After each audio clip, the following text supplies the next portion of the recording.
কিতাবাহু বিয়ামিনিহি, কিয়ামত কায়েম হবে কিনা? আওয়াজ দিয়ে বলুন হবে কিনা? হাসরের ময়দান হবে কিনা? আমাদের আমলনামা আমাদেরকে দেওয়া হবে কিনা? অবশ্যই দেওয়া হবে। সকাল থেকে একেবারে ঘুম যাওয়া পর্যন্ত, ঘুম থেকে উঠে আবার ঘুম যাওয়া পর্যন্ত আমি আপনি কি করেছি না করেছি, কয়টা ভালো কাজ করলাম, কয়টা খারাপ কাজ করলাম, সবটুকু আমার কাছে জানা না থাকলেও এক সপ্তাহ পরে আমি ভুলে যাওয়ার পরেও কিন্তু ফেরেশতা যারা রয়েছেন তারা রেকর্ড করার জন্য, লেখার জন্য কিরামান কাতিবিন দুইজন সম্মানিত ফেরেশতাকে আমাদের সঙ্গে ফিট করে দিয়েছেন। ওই ফেরেশতারা বসে থাকে নাই, বরঞ্চ এই ফেরেশতারা আমরা কি করছি না করছি একেবারে সরিষার দানা পরিমাণ যদি ভালো কাজ করি সেটাও লেখা হচ্ছে, সরিষার দানা পরিমাণ খারাপ কাজ করলে সেটাও লেখা হচ্ছে। সেই জন্য আপনাদেরকে বলবো যে আমাদেরকে দেখাশোনা করার জন্য যেই ফেরেশতা ফিট করে দিয়েছে, কাল কিয়ামতের ময়দানে যদিও বা আমরা ভুলে যাই, আমলনামা তো আমাদের দেওয়া হবে। যিনি ৫ ওয়াক্ত নামাজ পড়বেন, ঈমান যার মজবুত থাকবে, আল্লাহর শানে বেয়াদবি করবে না, রাসূলের শানে বেয়াদবি করবে না, সাহাবায়ে কিরামদের শানে বেয়াদবি করবে না। যিনি ৫ ওয়াক্ত নামাজ পড়বেন, রাসূল বলছেন ওয়ায়ুতা কিতাবাহু বিয়ামিনিহি, কাল কিয়ামতের ময়দানে তার আমলনামা তার ডান হাতেই দেওয়া হবে। সুবহানাল্লাহ, বলুন সুবহানাল্লাহ। আমলনামা যখন ডান হাতে দেওয়া হবে তখন বুঝতে হবে সেই জান্নাতি, তার কোনো আশা থাকবে না, সেই টাকে জান্নাতে চলে যাবে। সুবহানাল্লাহ, বলুন সুবহানাল্লাহ। শুধু তাই না, ওয়ায়ামুরু আলা সিরাত কাল বারকিল খাতিম, যারা জান্নাতে যাবে তাদেরকে তো অবশ্যই সিরাত পার হইতে হবে। কথা বলেন ঠিক কিনা? সিরাত পার না হয়ে কেউ কি জান্নাতে যাইতে পারবে? আওয়াজ দিয়ে বলুন পারবে? সিরাত পার না হয়ে জান্নাতে যাওয়ার কোনো সুযোগ নাই। রাসূল আকরাম সাল্লাল্লাহু আলাইহি ওয়াসাল্লাম তিনি বলতেছেন, যে ব্যক্তি আল্লাহ তাআলা সন্তুষ্টি অর্জন করার জন্য ৫ ওয়াক্তের নামাজ আদায় করবে, ওয়ায়ামুরু আলা সিরাত কাল বারকিল খাতিম, যে বিজলি আকাশের মধ্যে যে বিজলি মারে ওই বিজলির চাইতে আরো দ্রুত সেই সিরাত পার হয়ে যাবে। চিৎকার দিয়ে বলুন সুবহানাল্লাহ, আরো জোরে বলুন সুবহানাল্লাহ। শুধু তাই না, ওয়ায়াদখুলুল জান্নাতা বিগাইরি হিসাব। নামাজ ব্যতীত আরো অনেক আমল রয়েছে, রোজা, হজ, যাকাত, তাসবিহ, তাহলিল, আবা কাবা, জুমা, যত প্রকারের ইবাদত আছে, নামাজ যদি আল্লাহ তাআলা কবুল করে ফেলেন তাহলে সমস্ত ইবাদতগুলো আল্লাহ তাআলা কবুল করে ফেলবেন। নামাজ যদি ভালো করে আমার আপনার কাছ থেকে পাওয়া যায় তাহলে ওয়ায়াদখুলুল জান্নাতা বিগাইরি হিসাব, আর কোনো হিসাব নিকাশ হবে না, বরঞ্চ নামাজের হিসাবের পর আল্লাহর ওই বান্দাকে জান্নাতে প্রবেশ করিয়ে দেবেন। জোরে বলেন সুবহানাল্লাহ। আল্লাহুম্মা সাল্লি আলা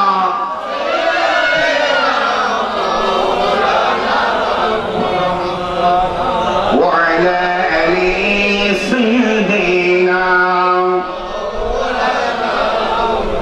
সেজন্য আমাদেরকে চিন্তা করতে হবে, চেষ্টা করতে হবে জামাত সহকারে নামাজ আদায় করার জন্য। ইচ্ছাকৃতভাবে জামাত যেন ছাড়া না হয়, এই দিকে খেয়াল রাখতে হবে। আমরা তো আমাদের ভুলের কারণে অনেক সময় আমরা অথচ এমনি বসে আছি, জামাতটা আদায় করলাম না, এরকম হয় না? আওয়াজ জীবন হয় না? হয়ে থাকে না। আল্লাহ তাআলা আমাদেরকে জামাত সহকারে নামাজ আদায় করবার তৌফিক দান করুন। আমিন। হাদিসে পাকের মধ্যে এসেছে, মান তাহাবারা বিসসালাওয়াতিল খামস মাআল জামাআ আতাবাহুল্লাহু তাআলা বিতিসঈ খিসাল। যে ব্যক্তি অলসতা করে জামাত ছেড়ে দেবে, জামাতে নামাজ পড়বে না, তাকে ৯টা শাস্তি দেওয়া হবে। বলেন কয়টা? তাকে ৯টা শাস্তি দেওয়া হবে। সালাসাতুন ফিদ দুনিয়া, ৩টা শাস্তি হবে দুনিয়াতে। ৩টা শাস্তি হবে কোথায়? দুনিয়াতে। ওয়া সালাসাতুন ফিল কবর, ৩টা শাস্তি হবে কবরে। ওয়া সালাসাতুন ইয়াউমাল কিয়ামা, ৩টা শাস্তি হবে কিয়ামতের ময়দানে। ৩টা শাস্তি দুনিয়ায়, ৩টা শাস্তি কবরে, আর ৩টা শাস্তি হবে কিয়ামতের ময়দানে। কথা বলেন ঠিক কিনা? অস্বীকার করার কোন সুযোগ আছে? আওয়াজ দিবেন আছে? ওয়া আম্মা সালাসাতু আল্লাতী ফিদ দুনিয়া, যেই ৩টা শাস্তি দুনিয়ার জমিনে হবে, ওই ৩টা শাস্তিগুলো কি কি? ইউরফাউল বারাকাত মিন কাসবিহি ওয়া রিজকিহি। আমি আপনি যত টাকা ইনকাম করি না কেন, দিনের মধ্যে ৫,০০০ টাকা ইনকাম করুক, ৫ লক্ষ টাকা ইনকাম করুক, সেই যদি নামাজ না করে অলসতা করে জামাত ছেড়ে দেয়, সেই যত টাকা ইনকাম করুক না কেন তার ইনকামের মধ্যে কোনো বরকতই আসবে না। ইনকামের মধ্যে তার কি আসবে না? বরকত আসবে না। ২ নম্বর, ওয়ায়ুনসাউ সীমাউল খায়রি মিন ওয়াজহিহি। যারা নামাজ পড়ে আর যারা নামাজ পড়ে না, যারা নামাজ পড়ে তাদের দিকেও একটু দেখবেন, যারা নামাজ পড়ে না তাদের দিকেও একটু দেখবেন। দেখবেন যারা নামাজ পড়ে তারা কালো হোক, একেবারে ফর্সা হোক, শ্যামলা হোক, যে হোক না কেন তাদের চেহারা দিয়ে একটু আলো বের হয়। কথা বলেন ঠিক কিনা? আর যারা নামাজ পড়ে না, সেই যত বড় সুন্দর হোক না কেন, সেই যত ফর্সা হোক না কেন, তার চেহারা যত সুন্দর হোক না কেন, যিনি নামাজ পড়ে না তার চেহারা দিয়ে আলো বের হয় না। কথা বলেন ঠিক কিনা? তার চেহারার যে একটা রোশনি আছে আলাদা, সে একটা ফোকাস আছে, ওই ফোকাসটা ওই রোশনিটা চলে যায়। ৩ নাম্বার হলো ফায়াকুনু বাগীদান ফি কুলুবিন নাস। মানুষের অন্তরে সেই দুশমনের মতো হয়ে থাকে। কথা বলেন ঠিক কিনা? মানুষের অন্তরে সেই দুশমনের মতো হয়ে থাকে। এই আযাবগুলো কি আমরা চাই? এই কষ্টগুলো কি আমরা চাই? না চাইলে যত সম্ভব আমাদেরকে আল্লাহ তাআলা জামাত সহকারে নামাজ আদায় করার তৌফিক দান করুন। আমিন। এবার আসুন, ওয়া আম্মাস সালাসাতু আল্লাতী ফিল কবরে। দুনিয়ার জমিন থেকে আমাদেরকে অবশ্যই কবরে যাইতে হবে। ওই কবরের মধ্যে 3টা শাস্তি রয়েছে। যারা অযথা অলসতা করে জামাত ছেড়ে দেবে তাদের জন্য 3টা শাস্তি কবরের মধ্যে রয়েছে। সিদ্ধাতুস সুবালি মুনকারি ওয়া নাকির। আমরা যখন কবরের মধ্যে শুয়ে যাব তখন 2 জন ফেরেশতা আসবে। একজনের নাম মুনকার, আরেকজনের নাম নকির। মুনকির নকির ফেরেশতা আসবে কিনা? আওয়াজ দিয়ে বলুন, আসবে কিনা? যারা জামাত সহকারে নামাজ ছেড়ে দেবে, নামাজ পড়বে না, তাদের কাছে মুনকির নকির ফেরেশতা যখন আসবে, ওই 2 ফেরেশতা সওয়াল করবে ধমক দিয়ে দিয়ে। ওই 2 ফেরেশতা তাদেরকে সওয়াল করবে কষ্ট দিয়ে, ধমক দিয়ে দিয়ে। 2 ফেরেশতা তাদেরকে কি দেবে? কষ্ট দিয়ে সওয়াল করবে। 2 নম্বর শাস্তি হলো ওয়াজুলমাতুল কবর। কবরটা অন্ধকার হয়ে যাবে। যারা নামাজ পড়বে না, জামাত সহকারে নামাজ যারা আদায় করবে না, আপনার অসুস্থ, আপনি জরুরি কাজের সমস্যা হয়ে গেছেন, আপনি গাড়ির মধ্যে রয়েছেন, বিভিন্ন ভাবে বিভিন্ন কাজ থাকার কারণে অনেক মানুষ জামাত সহকারে নামাজ পড়তে পারে না। কথা বলেন ঠিক কিনা? এগুলো না, এমনি আমরা বসে আছি, জামাতকে ছেড়ে দিয়েছি, এই রকম যদি হয়ে থাকে এটাকে বলা হয় অলসতা করে জামাত ছেড়ে দেওয়া। এই রকম যদি হয় তার কবরটা অন্ধকার হয়ে যাবে। ওয়াদিকুহু, শুধু তাই না, তার কবরটা সংকীর্ণ হয়ে যাবে, একেবারে ছোট্ট হয়ে যাবে। যিনি নামাজ আদায় করবে না, অযথা অলসতা করে যিনি জামাতকে ছেড়ে দেবে, তার কবরটা একেবারে সংকীর্ণ হয়ে যাবে। আমরা কবরে শান্তিতে থাকতে চাই কি চাই না? আওয়াজ দিয়ে বলুন, চাই কি চাই না? যদি শান্তিতে থাকতে চাই তাহলে আমাদেরকে নামাজ পড়তে হবে। নামাজ পড়তে হবে তো হবে জামাত সহকারে। নামাজ আদায় করবার জন্য আল্লাহ আমাদেরকে চেষ্টা করুন, আমাদেরকে আল্লাহ তৌফিক দান করুন। আর 3টা শাস্তি হলো ওয়া আম্মাত সালাসাতু আল্লাতী ফি ইয়াউমিল কিয়ামা। আর 3টা শাস্তি হলো কিয়ামতের ময়দানে। সেই শাস্তিগুলো কি কি?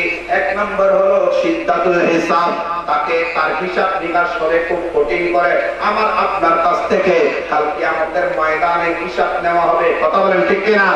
যারা নামাজ আদায় করবে না, জামাত সহকারে নামাজ আদায় করতে যারা অলসতা করবে, কিয়ামতের ময়দানে তাদের হিসাব নিকাশ হবে খুব কষ্ট করে, শক্ত হবে, কষ্ট হবে, কঠিন হবে।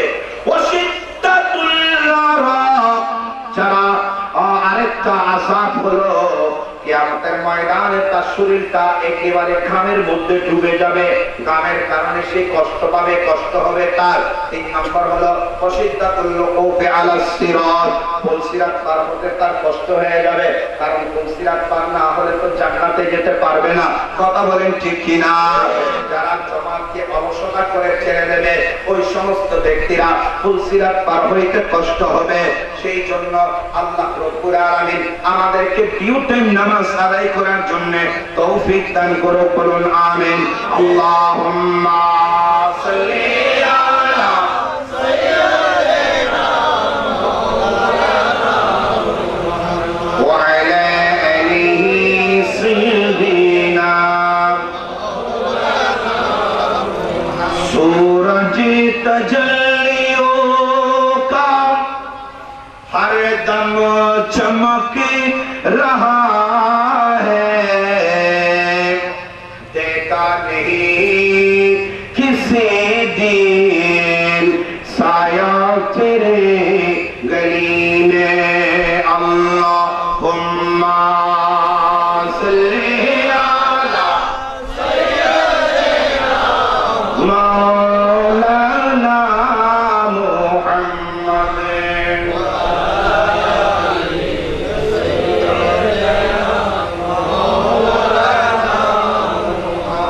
যতক্ষণ আলোচনা করলাম আল্লাহ রাব্বুল আলামিন এই আলোচনা মোতাবেক আমাদেরকে আমল করার তৌফিক দান করুন। সুতরাং আমাদেরকে নামাজ না পড়লে বাঁচার কোনো সুযোগ আছে? আওয়াজ দিয়ে বলুন সুযোগ আছে। সেজন্য মা বোনদেরকে আমি অনুরোধ করব,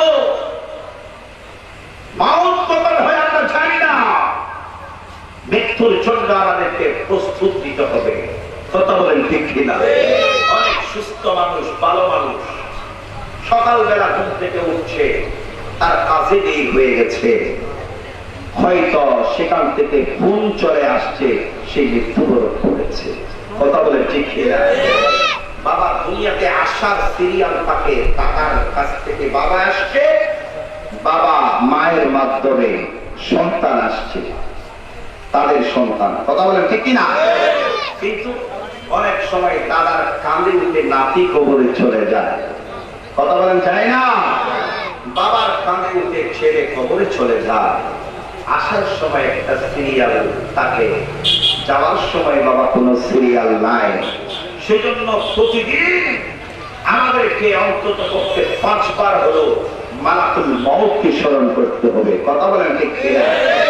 আমি আপনি যদি মালাকুল মউতকে স্মরণ করি, মৃত্যুকে যদি আমরা স্মরণ করি, আমাদের মাধ্যমে খারাপ কাজ করা সম্ভব হবে না, অন্যায় করা সম্ভব হবে না, অত্যাচার করা সম্ভব হবে না, আরেকজনের মাল সম্পদ গজব করা সম্ভব হবে?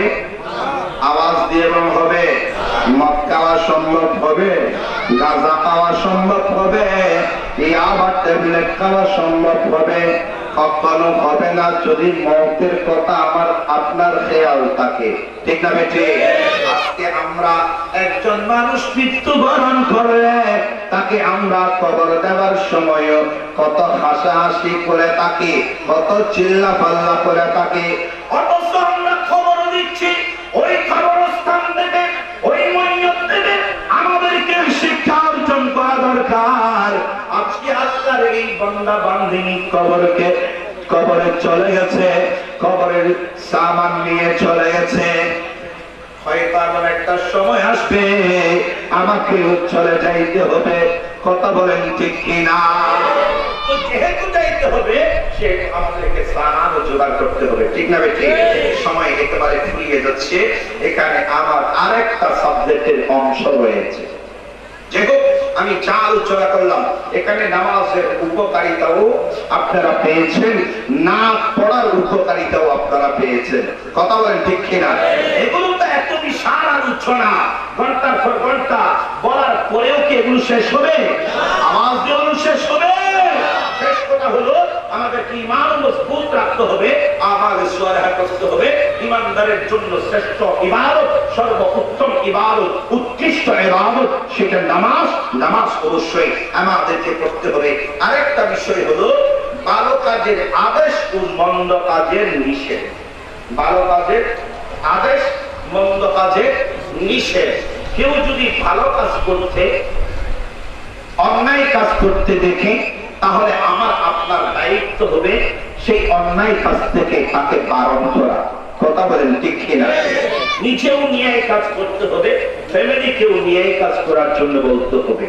যারা ন্যায় কাজ করবে তাদের স্থান কোথায় জানেন? কিছুক্ষণ আগে যে হাদিস শরীফটা পড়লাম, রাসূল আকরাম সাল্লাল্লাহু আলাইহি ওয়াসাল্লাম বলতেছেন, সাবআতুন ইউসিল্লুহুমুল্লাহু ফি সিল্লিহি ইয়াওমা লা সিল্লা ইল্লা সিল্লুহু। কিয়ামতের ময়দানে আমার 7 শ্রেণীর উম্মত রয়েছে। ওই 7 শ্রেণীর উম্মতেরা আরশের ছায়ার তলের মধ্যে তার স্থান হবে। তার মধ্যে এক নম্বরের ব্যক্তি হলো ইমামুন আদিলুন, ন্যায়পরায়ণ বাদশা। যেই বাদশা ন্যায় বিচার করবে, যেই ফ্যামিলির প্রধান ন্যায় বিচার করবে, যেই সমাজের সর্দার ন্যায় বিচার করবে, যেই এলাকার মেম্বার চেয়ারম্যান ন্যায় বিচার করবে, যেই থানার মন্ত্রী মিনিস্টার ন্যায় বিচার করবে, এক কথায় ফ্যামিলি থেকে শুরু করে রাষ্ট্র প্রধান পর্যন্ত আমরা সবাই এক একভাবে দায়িত্বপ্রাপ্ত হয়েছে। বুখারী শরীফের হাদিসে পাকের মধ্যে এসেছে, আলা কুল্লুকুম রাঈন ওয়া কুল্লুকুম মাসউলুন আন রাইয়াতিহি। রাসূল আকরাম সাল্লাল্লাহু আলাইহি ওয়াসাল্লাম বলেন, উম্মত রে, তোমরা সবাই দায়িত্ববান, তোমরা সবাই দায়িত্ববান, তোমরা সবাই দায়িত্ববান। কাল কিয়ামতের ময়দানে তোমাদেরকে এই দায়িত্বের ব্যাপারে আল্লাহ তাআলার কাছে জবাব দিতে হবে, জবাব দিতে হবে, জবাব দিতে হবে। ঠিক না বেঠে? আজকে আমরা কি করছি? এই জ্ঞান, এই ধারণা কি আমাদের কাছে আছে? আওয়াজ দেব না? আছে। নিজের ইচ্ছা মোতাবেক ফ্যামিলি চালায়। কোরআন কি বলছে, হাদিস কি বলছে, আমাদের জানার কোনো বিষয় থাকে না। ইচ্ছা মোতাবেক সমাজের পরিস্থিতি আমরা চালাই। কোরআন কি বলছে, হাদিস কি বলছে, শরীয়ত কি বলছে, আমাদের কি ওগুলো দেখার দরকার আছে কিনা? আওয়াজ দেব, দেখার আছে কিনা? আজকে যারা সমাজ পরিচালক রয়েছে, শুধু সমাজ পরিচালনা করলে হবে না। কাল কিয়ামতের ময়দানে আপনি যত বছর পর্যন্ত সমাজ পরিচালক থাকবেন, তত বছরের হিসাব আপনাকে অবশ্যই আল্লাহ তাআলার দরবারে দিতে হবে। কি বলেন? ঠিক না বেঠে? সেই জন্য চিন্তা করে সমাজ পরিচালনা করতে হবে। না পারলে ছেড়ে দিন, কাল কিয়ামতের ময়দানে জবাব দিতে হবে। কথা বলেন ঠিক না বেঠে?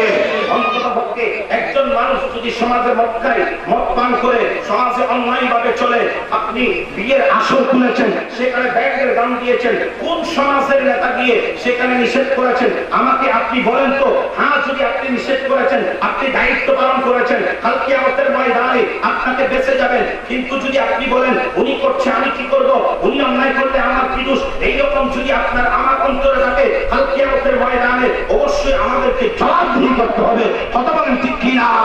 সমাজের মধ্যে সেই যিনি অন্যায় করেছে সেই যেরকম শাস্তি পাবে, অন্যায়ের প্রতিবাদ না করার কারণে তাকেও শাস্তি পেতে হবে কিয়ামতের ময়দানে। সেটা আমার কথা নয়, সেটা হচ্ছে আল্লাহর কথা, সেটা হচ্ছে রাসূল পাকের কথা। চিৎকার দিয়ে বলুন সুবহানাল্লাহ। যারা সৎ কাজের আদেশ দেয়, অসৎ কাজ থেকে মানুষকে বিরত রাখে, তাদের মতো শ্রেষ্ঠ মানুষ আর কে হতে পারে? কথা বলেন ঠিক কিনা? আল্লাহ রাব্বুল আলামিন কোরআনুল কারীমের সূরা ইমরানের মধ্যে বলছেন, কুনতুম খায়রা উম্মাতিন উখরিজাত লিন-নাসি তা'মুরুনা বিল মা'রুফি ওয়া তানহাউনা আনিল মুনকার। আল্লাহ বলছেন, কুনতুম খায়রা উম্মাত, তোমরা হলে শ্রেষ্ঠ উম্মত। আদম আলাইহিস সালাম থেকে আরম্ভ করে ঈসা রূহুল্লাহ পর্যন্ত কোন নবীর উম্মতকে শ্রেষ্ঠ উম্মতের ঘোষণা দেই নাই, কিন্তু আমার নবীর উম্মতকে আল্লাহ কত ভালোবাসেন, কত মুহাব্বত করেন। আল্লাহ বলছেন কুনতুম খায়রা উম্মাতিন, তোমরাই হলো শ্রেষ্ঠ উম্মত উখরিজাত লিন-নাস, তোমাদের আত্মপ্রকাশ হয়েছে মানুষের মধ্যে। তা'মুরুনা বিল মারুফ ওয়া তানহাউনা আনিল মুনকার, তোমরা শ্রেষ্ঠ কেন? তোমরা সর্বশ্রেষ্ঠ শ্রেষ্ঠ মানুষ হওয়ার কারণ হলো তোমাদের কাজ আছে। বলেন কি কাজ? সেই কাজটা হলো তোমাদেরকে সৎ কাজের আদেশ দাও, অসৎ কাজ থেকে তোমরা মানুষকে বিরত রাখো। কুরআন আল কারীমের ভাষ্য মোতাবেক যিনি সৎ কাজের আদেশ দেবে, অসৎ কাজ থেকে বিরত রাখবে, আল্লাহ তাদেরকে শ্রেষ্ঠ মানব জাতি বলেছেন। জুড়ে বলেন সুবহানাল্লাহ। সেজন্য ফ্যামিলিটা হোক, সমাজ হোক, ইউনিয়নে হোক, যারা নিয়ে বিচার করবে তাদের স্থান হবে আশ্রয় সায়াত বলে। জুড়ে বলুন সুবহানাল্লাহ। এই চাইতে বড় নিয়ামত আর কি হতে পারে? যেই দিন কাল কিয়ামতের ময়দানে মা বাবা সন্তান ছেড়ে পালাবে, সন্তান মা বাবাকে ছেড়ে পালাবে, ওই দিন দুনিয়ার জমিনে ন্যায় বিচার করার কারণে, ভালো বিচার করার কারণে কাল কিয়ামতের ময়দানে যেটি ন্যায় বিচার, তার স্থান হবে আশ্রয় সায়াত বলে। আল্লাহ রব্বুল আলামিন বলছেন, এই দিনু হুয়া আকরাবুল তাকওয়া, তোমরা ন্যায় বিচার করো, তোমরা ন্যায় বিচার করো, কারণ ন্যায় বিচার করা এটাই হচ্ছে তাকওয়ার নিকটবর্তী কাজ। জুড়ে বলুন সুবহানাল্লাহ। যারা মুত্তাকি, যারা পরহেজগার, যারা খোদাভীরু, যারা আল্লাহ ওয়ালা, তারাই তুমি বিচার করবে। কথা বলেন ঠিক ঠিক? আপনারা জানেন ফারুক আযমের জমানায় অনেক সময় দেখা যায় সমাজের মধ্যে বিভিন্ন কাজকর্মকে কেন্দ্র করে বিচারের আসর বসানো হয়, হয় না? অনেক সময় হয় না? অথচ দেখা যায় যার কাছে টাকা নাই, পয়সা নাই, টানা ফুট যার কাছে নাই, সে বিচারও পায়নি। কথা বলতে আওয়াজ দিয়ে বললে এরকম হয় না? আরে বাবা, 50,000, 1 লক্ষ টাকা, 10,000 টাকার বান্ডিল পেয়ে আপনি যে নিয়ে বিচার করলেন না, কাল কিয়ামতের ময়দানে আপনাকে জবাবদিহি করতে হবে। হবে না? আওয়াজ দিয়ে বলুন হবে না? ফারুক আযম রাদিয়াল্লাহু তাআলার জামানায় এক ইহুদি এবং আরেকজন মুসলমান, একজন ইহুদি আরেকজন মুসলমান, দুইজনের মধ্যে সমস্যা হয়েছে। দুজন দৌড়ে গেল রাসূল পাক সাল্লাল্লাহু আলাইহি ওয়াসাল্লামের দরবারে। আমি সংক্ষেপে বলছি, সময় সংক্ষিপ্ত। দুজন গিয়ে দুজনের বক্তব্য শুনালেন, দুজন গিয়ে দুজনের বক্তব্য শুনালেন। রাসূল পাক সাল্লাল্লাহু আলাইহি ওয়াসাল্লামের মতো শ্রেষ্ঠ ন্যায় বিচারক কে হতে পারে? কথা বলেন ঠিক কিনা? শ্রেষ্ঠ ন্যায় বিচারক আর কে হতে পারে? এখন রাসূল কারীম সাল্লাল্লাহু আলাইহি ওয়াসাল্লাম দুজনের বক্তব্য শুনে ইহুদির পক্ষে রায় দিলেন, মুসলমানের পক্ষে রায় দিলেন। এখন রাসূল পাক সাল্লাল্লাহু আলাইহি ওয়াসাল্লামের দরবার থেকে বের হয়ে ওই মুসলমান ইহুদিকে বলল, চলে আমরা ফারুক আযমের দরবারে যাই। কার দরবারে? ফারুক আযম রাদিয়াল্লাহু তাআলার দরবারে। তিনি মনে করছে আমি তো মুসলমান, সেইটা ইহুদি। ফারুক আযম তো অমুসলমান দেখলে ফেলে হলে ঝলে উঠে।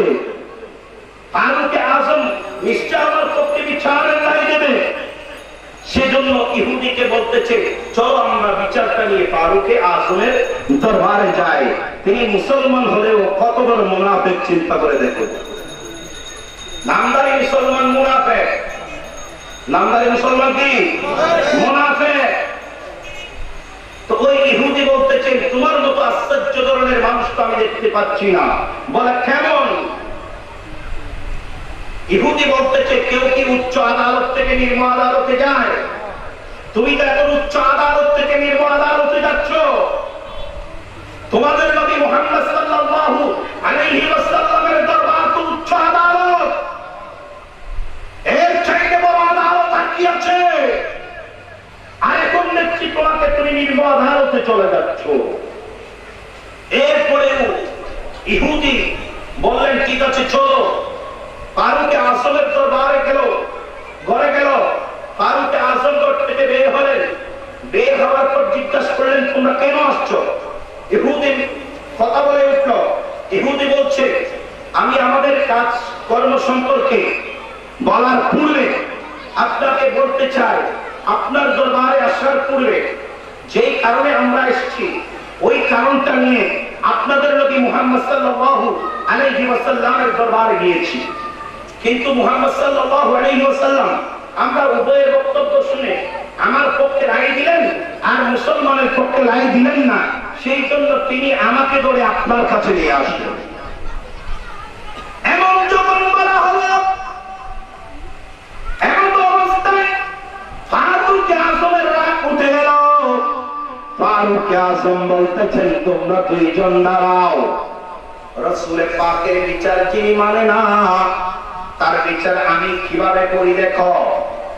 ফারুক আজম ঘরের ভিতরে গেলেন, তলোয়ার নিয়ে বের হলেন। ফারুক আজম বলতেছেন, যিনি রাসূলের বিচার মানে না তার বিচার হলো গরদানকে দ্বিখণ্ডিত করে দেওয়া। এই কথা বলে ফারুক আজম দেরি করেন নাই, ওই মুনাফিক মুসলমানের গরদানকে দ্বিখণ্ডিত করে দিয়েছে। বলুন সুবহানাল্লাহ। এরা চিন্তা করে দেখেন কেমন মুনাফিক। আর ফারুক আজম তো তাদের বক্তব্য শুনেন নাই, শোনার কি দরকার? সেই তো রাসূল পাকের সঙ্গে দিয়ে আলোচনা করে এখানে আসছে। রাসূল পাকের সঙ্গে দিয়ে আলোচনা করলে তার কোন রাস্তা আছে? আজকে ফ্রান্স সরকার রাসূল পাক সাল্লাল্লাহু আলাইহি ওয়াসাল্লামের ব্যঙ্গচিত্র করে রাসূল পাকের সামনে আলোচনা করছে। কথা বলেন ঠিক কিনা? আমরা মুসলমানদের উচিত ফ্রান্সের যত পণ্য আছে, যত কিছু আছে, এগুলো সম্মত মোতাবেক এগুলোকে পরিহার করা দরকার, ঠিক না বেঠে? রাসূল আকরাম সাল্লাল্লাহু আলাইহি ওয়াসাল্লাম হাদিসে পাকের মধ্যে বলছেন, এমন একটা জমানা আসবে যারা আমি রাসূলের পরিবারের উপর বেয়াদবি করবে, যারা সাহাবায়ে কেরামের সঙ্গে বেয়াদবি করবে। আমার রাসূল বলছেন, ওই সময়ের মধ্যে তোমরা তাদের সঙ্গে উঠা বসা করবে না, তাদের সঙ্গে ধ্যান করবে না, তাদের সঙ্গে খাবে না, তাদের সঙ্গে আত্মীয়তাও করবে না। আমার প্রিয় রাসূল এই কথা বলছেন। সাহাবায়ে কেরামের সঙ্গে বেয়াদবি করলে যদি তাদের সঙ্গে খাওয়াকে নিষেধ করে দেন, আজকে রাসূল পাক সাল্লাল্লাহু আলাইহি ওয়াসাল্লামের ব্যঙ্গচিত্র করে আমার রাসূলের সামনে বেয়াদবি করেছে, নিশ্চয় আল্লাহ রাব্বুল আলামিনের পক্ষ থেকে এর শাস্তি চলে আসবে, ঠিক না বেঠে? আওয়াজ দিয়ে বলুন, পারে না?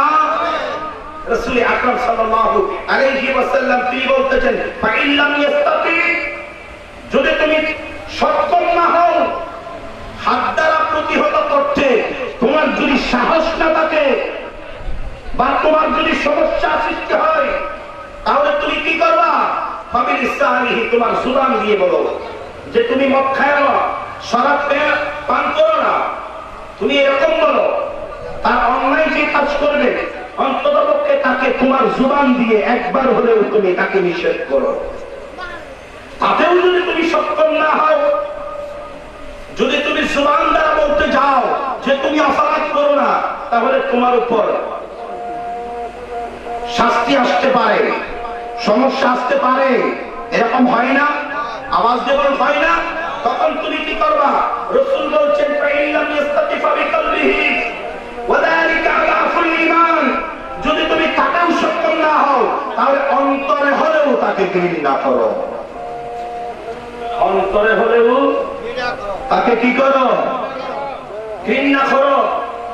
এটাই হচ্ছে ঈমান। ঈমান যার কলবে থাকবে সে অন্যায়কে কখনো প্রশ্রয় দেবে না। কথা বলেন ঠিক? সে অন্যায়কে প্রশ্রয় দেবে কখনো দেবে না। আল্লাহ রাব্বুল আলামিন সবাইকে বুঝবার তৌফিক দান করুন। এখন আযান হচ্ছে, এখানেও আযান দিয়ে ফেললে ভালো হবে, একটু নামাজ পড়ুন।